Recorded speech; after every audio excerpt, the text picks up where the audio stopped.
All right, let's go to Ottawa now. Big day in the CFL. Chad Kelly and the Argos host the Riders. And then Saturday, it's Ottawa home to BC. AJ, obviously at TD Place. I saw your tweet yesterday that Drew Brown was taking first-team reps, and I was stunned. So what's going on? Well, Drew Brown's the number one quarterback here. He was brought in to be the number one quarterback. And when you look at how he's been, if he's finished a game, he's been 5-1 as a starter. And his last 3 starts prior to getting hurt in the Saskatchewan game, threw for an average of 365 yards in those games and all wins. So you don't move away from your number one guy. It's the best quarterback situation we've seen here since Ottawa won the Grey Cup in 2016 when they had Henry Burris and Trevor Harris. They've got 2 guys that can play. I mean, what Jeremiah Masoli did last week was phenomenal. He looked better than he did last year, when he came in against Hamilton, and unfortunately blew out his Achilles in that game. So Ottawa's got a great 1-2 punch at quarterback, just like BCU is coming in this week, just like Montreal with Fajardo and Davis Alexander, heck, even Edmonton with McLeod Bethel-Thompson and Trey Ford. It's the league's in a good place again when it comes to quarterbacks. We weren't saying that a couple of years ago, and Ottawa certainly is right near the top when it comes to the best 1-2 punch in the league. We finally have the matchups we were salivating for all season, like Chad Kelly, Trevor Harris tonight. As you said, Drew Brown, Nathan Rourke. And to be, okay, well, AJ, just stop. I was in Calgary last week. They're talking about this Jeremiah Masoli thing as a Disney movie, that he would come back and lead you guys to a win, and then he's sitting. I guess that's the way it goes in pro football, right?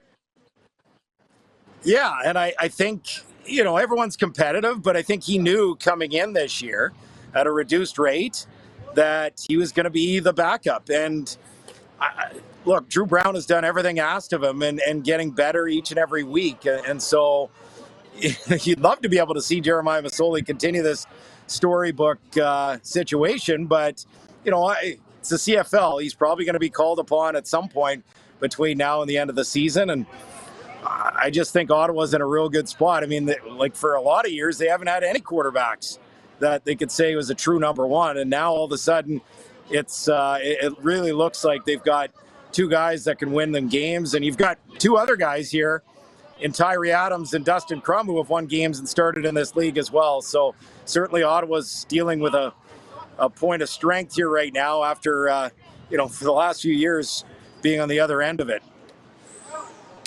BC at covers.com is favored by a point going into Ottawa.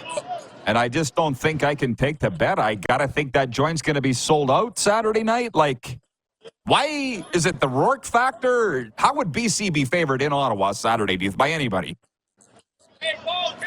That's a great question. I've seen Ottawa favored by a point. I've seen BC favored by a point, and usually teams that play at home get a 3-point advantage right out of the gate. So maybe it's an Nathan Rourke factor. I mean, they have been struggling. I'm expecting a lot better from BC this week, and certainly from Nathan Rourke. And you can only imagine how his head's been the last few weeks, going from the Patriots to the Giants to the Falcons and now signing in the CFL. I'm led to believe there's other interest in him in the National Football League. But I think a good move for him to come back, and he's going to get an opportunity to play. And look, if he doesn't get better, and I expect he does, they got Vernon Adams Jr., who's not too far from being back as well. So they could have a real scary 1-2 punch there as well. But I'm excited to see Rourke. I'm hoping for a better crowd.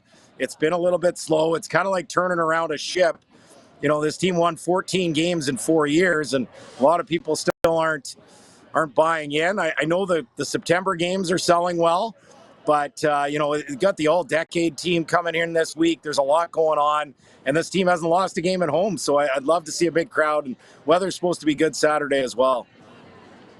So are you telling me that they haven't, just so they're not totally bought in yet? What's it going to take to fill that joint? Yeah, I don't know if people are just in cottage mode. I don't get cottage mode. To me, I'm a city guy. I grew up in the prairies, but I'm a city guy.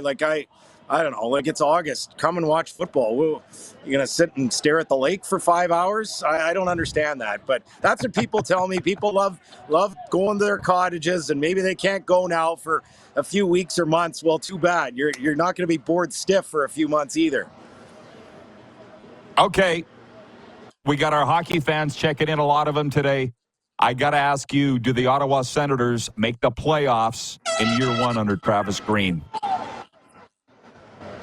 Say yes, like 55-45, yes. I don't think the middle of the East is very strong. We saw it last year. Philly pushed for a playoff spot. Washington made the playoffs. I think Ottawa at their best. They're better than those teams. They've got to come out of the gate with some consistency, and like they've been terrible out of the gate essentially every year under DJ Smith, and they're basically clawing back from a deficit, by the time you get to November. So I think with Travis Green, that this team's going to be ready to go from the start of the year. There are holes in this roster for sure, but they filled the biggest one in goal with Linus Ullmark, and I think they've got a decent backup in Anton Forsberg. I like their forward group. They're a little thin on the blue line after their top four, but, there's other teams. I mean, look at Edmonton. I mean, the Oilers are still my Stanley Cup favorite, and that's a thin blue line after losing Philip Broberg and Cody Ceci on the weekend. So I think they'll be able to sneak into one of those last two playoff spots.